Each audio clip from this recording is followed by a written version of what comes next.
오늘 하나님께서 우리에게 주시는 말씀 함께 봉독하겠습니다. 마가복음 1장 14절에서 20절까지 말씀입니다. 아이월십 28면에 있습니다. 오늘은 어제 아이월십 본문인 토요일 본문 포함해서 봉독하도록 하겠습니다. 마가복음 1장 14절에서 20절까지 말씀 우리 함께 한 목소리로 봉독하겠습니다. 이것은 하나님의 말씀입니다. 요한이 잡힌 후 예수께서 갈릴리에 오셔서 하나님의 복음을 전파하여 이르시되 때가 찼고 하나님의 나라가 가까이 왔으니 회개하고 복음을 믿으라 하시더라. 갈릴리 해변으로 지나가시다가 시몬과 그 형제 안드레가 바다에 금을 던지는 것을 보시니 그들은 어부라. 예수께서 이르시되 나를 따라오라. 내가 너희로 사람을 낚는 어부가 되게 하리라 하시니 곧 그물을 버려두고 따르니라. 조금 더 가시다가 세베대의 아들 야고보와 그 형제 요한을 보시니 그들도 배에 있어 그물을 깁는데 곧 부르시니 그 아버지 세베대를 품꾼들과 함께 배에 버려두고 예수를 따라가니라. 아멘. 새해 첫 번째 주일입니다. 올해 표어 제가 첫 번째 줄 읽으면 우리 성도님들 두 번째 줄 해주시고, 제가 두 번째 줄 읽으면 우리 성도님들 첫 번째 줄 읽으면서 한 번 더 되새겨 보겠습니다. 울림과 떨림으로 드리는 예배, 누림과 살림이 가득한 삶. 아멘. 올 한 해 우리가 드리는 모든 예배 안에 하나님께서 임재하시며 울려주시고 우리가 거룩한 떨림으로 나아가는 그런 예배가 되길 주님의 이름으로 축복합니다. 새해부터 마가복음으로 아이월십을 하고 있습니다. 마가복음의 핵심 주제는 예전에 한번 설명해 드린 것처럼 기독론과 제자도입니다. 기독론과 제자도, 이것이 마가복음 전체에 흐르는 두 흐름입니다.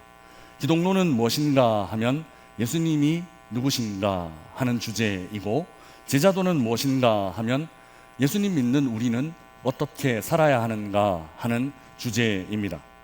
특히 이 제자도와 관련해서 올해 초 하나님께서 우리 교회를 참 많이 사랑하시는 것 같습니다.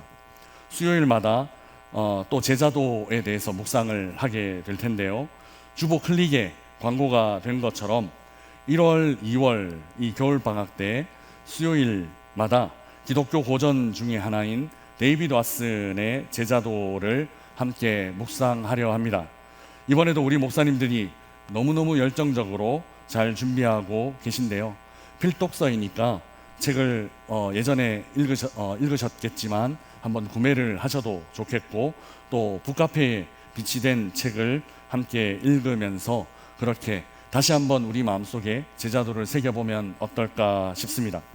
아이월십으로 마가복음 묵상하며 제자도 배우고, 또 수요 예배 함께 묵상하며 예수님의 제자의 삶을 사는 우리 모두가 되시기를 바랍니다. 기독론과 제자도, 이 두 주제에 대해서 조금 설명을 드리면, 이 두 주제는 서로 다른 주제 같지만 그렇지 않습니다. 기독론 없는 제자도는 빈 깡통 같은 겁니다. 그러니까 예수님 제대로 모르는데, 예수님 알지 못하면서 나 예수님 제자야 라고 말하는 것이기 때문입니다. 반대로 제자도 없는 기독론은 우리에게 별 유익이 없습니다. 예수님 그런 분이구나 알기는 아는데 우리의 삶에는 그런 예수님, 그런 내가 아는 예수님 어떻게 나타나야 하는가 하는 것과 연결되지 않기 때문입니다. 실제적인 삶의 내용이 없어지는 것이죠. 그래서 제자의 삶의 핵심은 무엇인가 하면 암과 삶이 조화롭게 구현되는 것입니다. 아는 것만큼 살고 살면서 또 알아가게 되는 것, 제자의 삶은 바로 이런 것입니다. 그래서 기독론과 제자도는 서로 분리해서 따로따로 생각할 수 없습니다. 손바닥의 앞뒷면 아니면 동전의 앞뒷면처럼 하나로 이해해야 합니다. 예수님이 어떤 분이신지 알게 되면 우리는 그분을 따라갈 수밖에 없다. 마가복음이 마가복음 안에서 우리에게 전하는 강력한 메시지, 바로 이것 아닌가 싶습니다.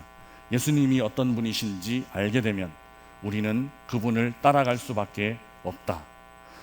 예수님이 누구신지 알고 그분을 따라가는 삶으로 2026년 한 해 예수님의 제자로 사는 한 해 되시기를 주님의 이름으로 축복합니다. 오늘 본문을 묵상하면서 저는 참 이상하게도 창조 이야기, 창세기에 기록된 창조 이야기가 생각이 났습니다. 전혀 다른 이야기 같은데 매우 닮은 점이 많이 있습니다. 오늘 본문과 창조 이야기를 먼저 연결해서 한번 생각해 보겠습니다. 예전에 약 2년 전 송구 영신 예배 때 저는 창세기 1장을 주제로 이마고 데이, 하나님의 형상의 의미에 대해서 말씀을 드린 적이 있습니다. 하나님은 사람을 창조하실 때 하나님 자신의 형상을 따라 사람만 유독 특이하게 하나님 자신의 형상을 따라 지으셨습니다. 우리 창세기 1장 27절 말씀 우리 함께 읽어보겠습니다. 같이 읽겠습니다. 하나님이 자기 형상 곧 하나님의 형상대로 사람을 창조하시되 남자와 여자를 창조하시고. 아멘. 여기 하나님의 형상이라고 기록된 부분이 바로 이마고 데이. 하나님은 사람을 창조하실 때 특별히 하나님의 형상 이마고 데이로 창조하셨다라고 말씀하고 계십니다. 그러면 하나님의 형상이라는 말은 무엇일까요? 하나님의 형상이라는 말의 의미는 무엇일까요? 형상이라고 하니까 외모 혹은 외형을 생각하기 쉬운데 그렇지 않습니다. 하나님의 형상이라는 말은 한마디로 하나님과 같은 역할하는 존재입니다. 우리 창세기 1장 5절 상반절 우리 자막을 보면서 함께 읽어보겠습니다. 같이 읽겠습니다. 하나님이 빛을 낮이라 부르시고. 아멘. 하나님은 창조하신 이후에 그저 창조하신 것들 내버려 두시고 그저 창조하신 것들 그냥 내팽겨쳐 두시지 않으셨습니다. 하나님은 천지를 창조하신 이후에 하나하나 그 창조하신 것에 이름을 붙이셨습니다. 이 이름을 붙이시는 일도 창조사역의 굉장히 중요한 창조사역 중 하나입니다. 5절에는 빛을 낮이라 부르셨고 8절에는 궁창을 하늘이라 부르셨습니다. 그리고 10절에는 뭇을 땅이라 부르셨고 또 물을 모은 곳을 뭐라 부르셨는가 하면 바다라 부르셨습니다. 이렇게 하나님은 하나하나 창조하신 것들에 이름을 붙이셨습니다. 하나님이 부르신 그 모든 것들은 그것들의 이름이 된 것이죠. 하나님의 창조사역 안에는 이렇게 이름 붙이는 일도 포함되어 있습니다. 그런데 조금 후에 이 일을 누가 하는가? 이 피조물들의 이름 붙이는 일을 누가 하는가 하면 사람이 합니다. 우리 창세기 2장 19절 말씀 우리 함께 읽어보겠습니다. 같이 읽겠습니다. 여호와 하나님이 흙으로 각종 들짐승과 공중의 각종 새를 지으시고 아담이 무엇이라 부르나 보시려고 그것들을 그에게로 이끌어 가시니 아담이 각 생물을 부르는 곧 그 이름이 되었더라. 아멘. 하나님은 들짐승들 그리고 공중의 새들을 지으시고 난 후 어떻게 하셨는가 하면 이끌고 아담 앞에 오셨습니다. 하나님께서 끌어오신 동물들을 아담은 뭐라 이렇게 불렀고 하나하나 뭐라 이렇게 불렀고 하나님께서는 그 부르는 것이 이름 되게 하셨습니다. 그러니 어떻습니까? 창세기 1장에서 하나님께서 하시던 일, 그 일을 창세기 2장에서 누가 하고 있습니까? 바로 아담, 사람이 하고 있습니다. 하나님은 사람들에게 자기가 하는 일을 하게 하셨습니다. 자기 일을 나눠주신 것입니다. 혹시 2년 전에 제가 이 말씀 전했던 것 기억이 나시나요? 전혀 새로우신가요? 약 2년 전에 제가 이 말씀 전하면서 여기서 중요한 핵심이 무엇인가 하면 하나님은 사람을 그저 피조물 중 하나, one of them으로 보시지 않는다라는 것입니다. 하나님은 사람을 하나님 자신의 역할을 하는 존재로 지으셨습니다.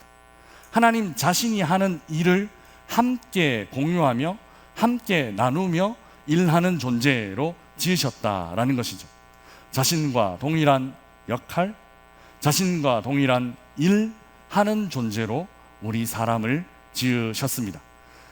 같은 역할을 하는 존재, 그러면 같은 역할을 하는 존재를 무엇이라 부르나요? 같은 역할을 하는 존재는 동역자라고 부릅니다. 동역자, 같은 역할을 하는 사람. 하나님은 사람들을 그저 피조물 중 하나로 보시지 않고 하나님은 사람들을 하나님의 동역자로 보십니다. 하나님과 같은 역할, 하나님과 같은 일 하는 사람, 우리는 하나님 앞에 그런 존재입니다. 하나님 창조 이야기 안에서 하나님은 원래 이런 마음으로 우리를 지으셨습니다. 단순히 피조물 중 하나 아니라 하나님과 같은 역할을 하는 사람, 즉 하나님과 동역자, 원래 우리를 향한 하나님의 마음은 이런 것이었습니다. 그런데 오늘 본문 안에 이런 마음이 똑같이 나타납니다. 우리 오늘 본문 1장 마가복음 1장 17절 말씀 우리 함께 읽어보겠습니다. 같이 읽겠습니다.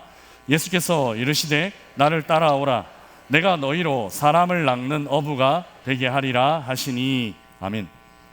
예수님은 지금 무엇하고 계시는가 하면 갈릴리 호수의 어부들에게 나를 따라오라라고 명령하고 계십니다.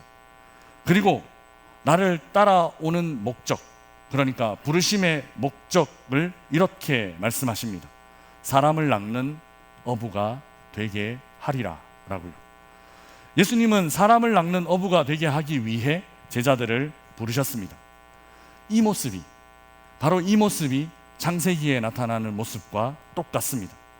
지금 예수님이 하고 계신 일이 무엇인가 하면 바로 사람을 제자로 부르시는 일을 하고 있습니다. 그러니 조금 오늘 본문 안에 나타나 있는 표현으로 하면 어떤 일이라고 부를 수 있겠습니까? 사람 낚는 일이라고 할 수 있겠습니까? 예수님 지금 하고 계신 일이 무엇인가 하면 사람 낚는 일, 사람을 부르시는 일을 하고 계십니다. 그런데 예수님 말씀 속에 왜 부르는가 말씀하시면서 뭐라고 말씀하시는가 하면 너희들이 사람 낚는 어부 되게 할 거야 라고 말씀하시는 겁니다. 그러니 예수님 지금 하시는 일과 예수님이 부르신 사람들이 나중에 하게 되는 일 어떨까요? 같은 일 아닐까요? 창조 이야기 안에서 하나님은 자기가 했던 일을 사람들에게 맡기셨습니다. 사람을 하나님의 동역자 삼으신 겁니다.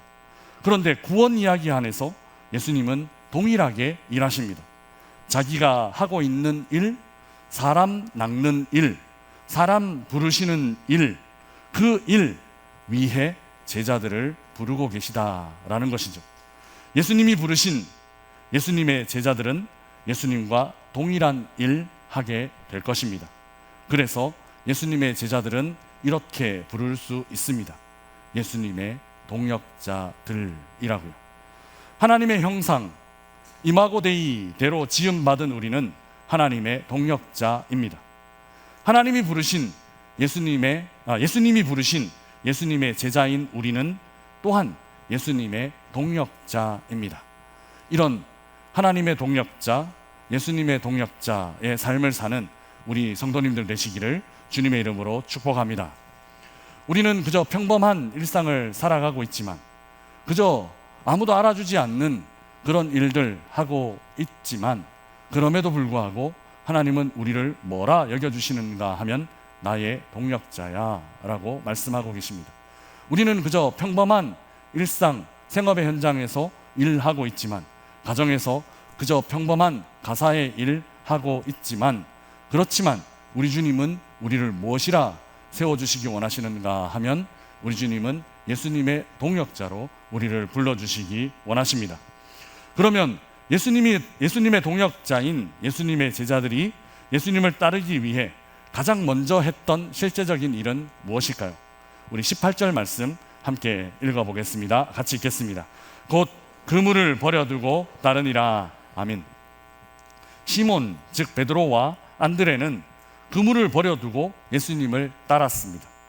그 버려둔 그물 어떤 그물이었는가 하면 바로 앞에 있는 16절에 열심히 고기 잡기 위해 던지던 바로 그 그물이었습니다. 성경은 이 일을 너무 쉽게 또 너무 간단하게 기록하고 있습니다. 곧 그물을 버려두고 따르니라 라고요.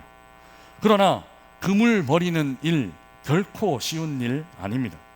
그물은 그들 제자들의 인생이었고 또 그들 제자들의 가족이었으며 그들 제자들의 삶 전체였습니다. 그것을 버려두는 일은 인생 전체가 송두리째 뒤바뀌는 일입니다. 예수님의 제자 되는 일은 바로 이런 일입니다. 그물은 단순히 생계의 수단 중 하나를 의미하지 않습니다. 그래서 그물을 버렸다라는 것은 그저 조금 더 중요했던 도구 하나 버렸다 그런 의미 아니다라는 것이죠. 그물은 그들의 인생 자체, 그물은 그들의 인생 전체였습니다. 그래서 예수님을 따르는 것은 그들의 인생 전체가 바뀌는 것, 인생의 방향이 완전히 전환되는 것, 이것이 그물을 버리는 순간 그리고 예수님을 따라 나서는 순간 제자들의 인생에 일어난 일입니다. 그런데 여기 좀 더 생각해 볼 문제가 있습니다. 그것은 그물을 버리는 일 그리고 예수님을 따르는 일 중에서 무엇이 더 중요할까 하는 것입니다. 그물을 버리는 일과 예수님을 따르는 일 중에서 어떤 것이 더 중요한 일일까요? 생각해 보신 적 있으실까요? 없으신가요? 당연히 저는 이렇게 말씀드리고 싶습니다. 예수님을 따르는 일입니다 라고요. 만약 제자들이 그물 버리고 예수님 따르지 않았다면, 또 반대로 제자들이 그물 버리지 않고 그물 짊어지고 예수님 따라갔다면 둘 중에 어떤 사람이 예수님의 제자일까요? 그물을 버렸지만 예수님 따르지 않았다면 그들은 예수님 제자 될 수 없습니다. 예수님 제자 아닙니다. 그러나 그물은 버리지 않았지만 당분간 아마 이 그물, 중요한 그물 들고 좀 힘겹게 길을 걸어가겠지만 그물 이고 지고 예수님 따라갔다면 이 사람은 금세 이거 지고 따라가는 거 아니구나 포기하면서 그물 버리고 예수님 따라가는 그런 예수님 제자가 되었을 것입니다. 그물 버리면 당연히 더 좋겠지만 그물 버리는 일보다 예수님 따르는 일이 더 중요합니다. 경건한 그리스도인들 중에서 대부분 사람들이 버리지 못한 것 먼저 생각하고 버리지 못한 것 더 많이 생각하며 살아갑니다. 그리고 거기에 많이 묶여 지냅니다. 물질의 유혹, 또 자랑하고픈 욕심, 여전히 움켜쥐고 있는 그물, 버리지 못하고 있는 그물, 그 그물에 관심이 많습니다. 그래서 아직 버리지 못하고 있는 그물 있는지 살피고 돌아보는 것, 그것이 신앙생활이다, 제자의 삶이다 생각합니다. 그런데 그렇지 않습니다. 이는 완전히 나쁜 태도는 아닙니다. 그런데 여기에는 정답이 없습니다. 기독론만 있고 제자도는 없는 인생처럼 핵심이 빠져 있다라는 것이죠. 예수님의 제자들은 그물 버리는 사람 아닙니다. 예수님의 제자들은 예수님 따라가는 사람입니다. 그물 버렸다고 제자 되는 것 아닙니다. 욕심 없어졌다고, 유혹이 사라졌다고 예수님의 제자 되는 것 아니다라는 것입니다. 이 말씀을 주의 깊게 잘 들으셔야 합니다. 예수님의 제자는 예수님을 따라가는 사람입니다. 예수님은 사람을 부르시고 또 사람을 세우셨습니다. 예수님을 따라가는 사람, 예수님의 제자들은 예수님처럼 사람들을 부르고 사람들을 세우는 삶을 사는 사람들입니다. 제자의 본질, 예수님의 제자의 본질은 바로 여기 있습니다. 예수님과 같은 역할을 하는 예수님의 동역자, 예수님의 제자들은 예수님 따라가는, 그리고 예수님 따라 사는 예수님의 동역자들입니다. 나는 예수님 닮아가고 있는가? 나는 예수님과 동역하고 있는가? 올해 예수님을 닮아가는 한 해 되시기 바랍니다. 올해 예수님과 동역하는 삶을 사시기 바랍니다. 버리지 못한 것들 버리는 일 중요하지만 채우지 못한 것들 채우는 일도 중요합니다. 예수님을 따라가고 예수님 닮아가는 예수님의 제자로 사시기를 주님의 이름으로 축복합니다. 그래서 이 설명을 드리고 싶습니다. 그래서 이 일은 그물을 버렸나 그물을 쥐고 있나 이런 문제 아닙니다. 본질적으로 중요한 것은 나는 예수님 따르고 있나 예수님을 따르지 않고 있나 하는 문제입니다. 그물을 버림으로 예수님을 따르기도 하지만 어떤 사람은 그물을 버리지 않고도 예수님을 따를 수 있습니다. 그러나 그 사람에게 그물은 이전과는 완전 다른 그물 되는 것입니다. 주님을 위한 그물이 되고 하나님 나라를 위한 그물이 되는 것. 그래서 이전 나를 위해 던지던 그물, 이전 나의 가족들을 위해 던지던 그물 아니라 이제 주님 위에 던지는 그물, 이제 하나님 나라 위에 던지는 그물 되는 것입니다. 예수님을 따르기 위해 꼭 직업이 바뀔 필요 없습니다. 꼭 성직자가 될 필요 없다는 것입니다. 예수님을 따르는 사람, 그 사람 자체가 바뀌면 되는 것입니다.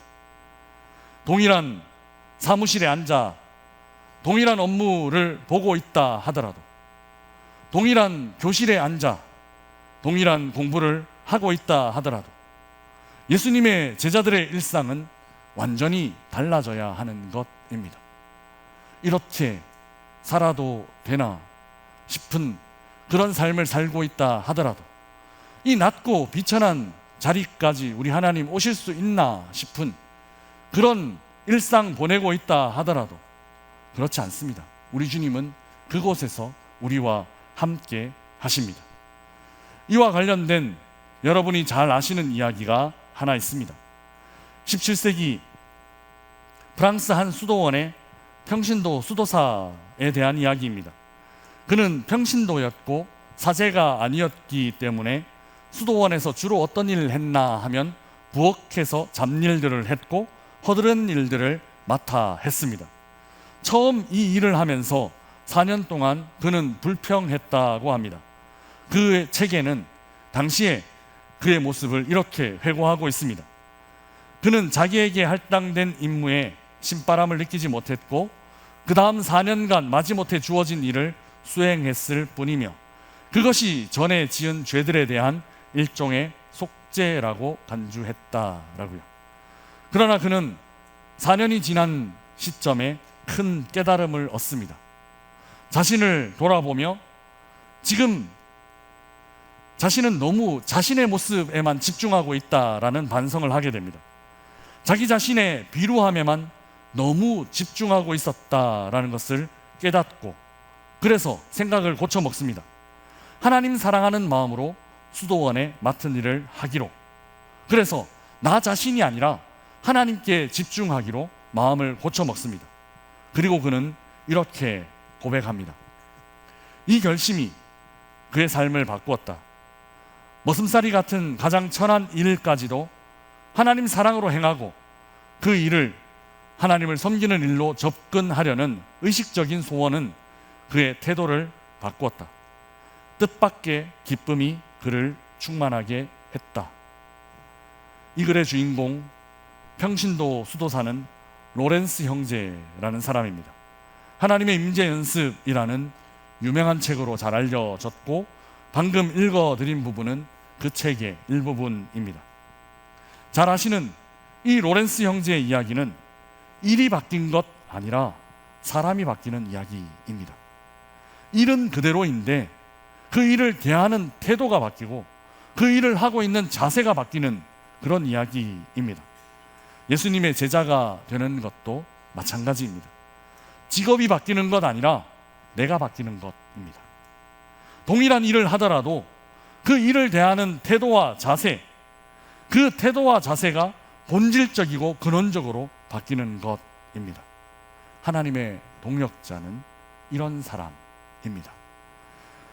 사랑하는 명선의 가족 여러분, 우리는 하나님의 창조 사역의 동역자입니다.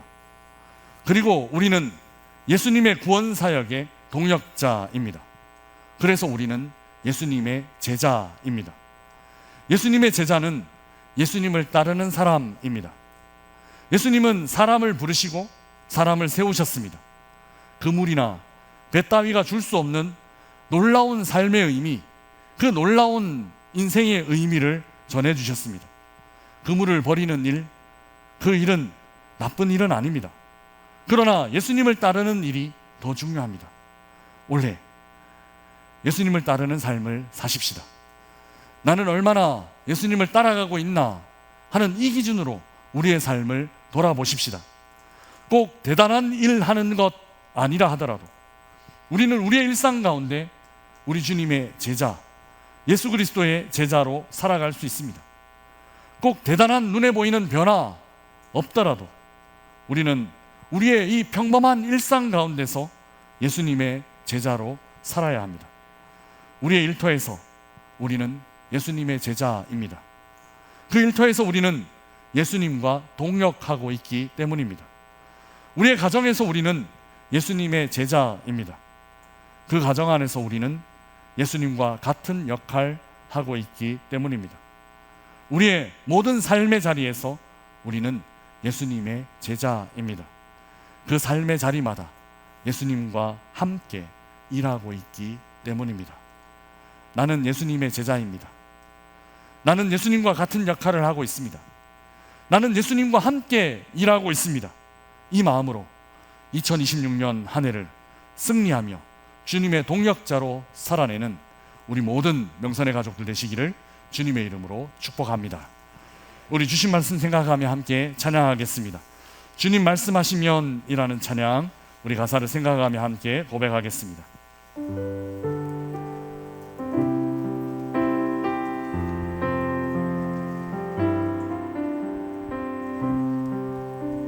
주님 말씀하시면, 주님 말씀하시면 내가 나가리라. 주님 뜻이 아니면 내가 멈춰서리라. 나의 가고 서는 것 주님 뜻에 있으니 오 주님 나를 이끄소서. 뜻하신 그곳에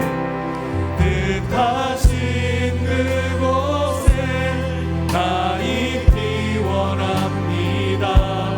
이끄시는 대로 순종하며 살리니 연약한 내 영혼 통하여 일하소서. 주님 나라와 그 뜻을 위하여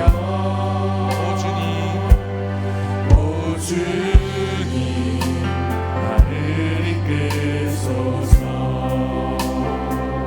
우리 함께 기도하겠습니다. 예수님께서 나를 부르셨습니다. 그러니 금을 버리고 예수님 따라가게 하여 주옵소서. 나는 예수님의 제자입니다. 예수님께서 맡기신 일, 예수님께서 하신 일 감당하겠습니다. 나는 예수님과 함께 일하겠습니다. 예수님의 동역자의 삶을 살게 하여 주옵소서. 우리 함께 기도하며 나아가겠습니다. 기도하겠습니다. 주님, 우리의 삶의 자리에서, 우리의 평범한 삶의 자리에서, 일상 가운데서 우리는 주님의 동역자입니다. 그 동역자의 삶을 살아가게 하여 주옵소서. 늘 다람쥐 짝밖에 놀던 똑같은 삶을 살아가지만 그럼에도 불구하고 우리는 주님의 동역자입니다. 그 일을 통하여 주님 영광 받으실 줄 믿습니다. 주님 따라가는 주님 제자의 삶을 살아가게 하여 주시옵소서. 사랑의 하나님, 이런 저희를 불러 세워주시니 감사합니다. 주님의 부르심에 합당하게 반응하며 주님을 따라가는 저희들 되게 하여 주옵소서. 우리를 주님의 동역자로 불러주시니 감사합니다. 맡기신 영혼들 돌보며 주의 제자로 세워가는 일, 주님 맡기신 그 일 충성으로 감당하는 저희들 되게 하여 주옵소서. 일터에서 우리는 주님의 동역자입니다. 가정에서 우리는 주님의 동역자입니다. 모든 삶의 자리에서 우리는 예수님과 함께 일하고 있습니다. 이 자부심으로 올 한 해를 승리하며 사는 저희들 모두가 되게 하여 주옵소서. 감사합니다. 우리 주님 예수 그리스도의 이름으로 기도드리옵나이다. 아멘.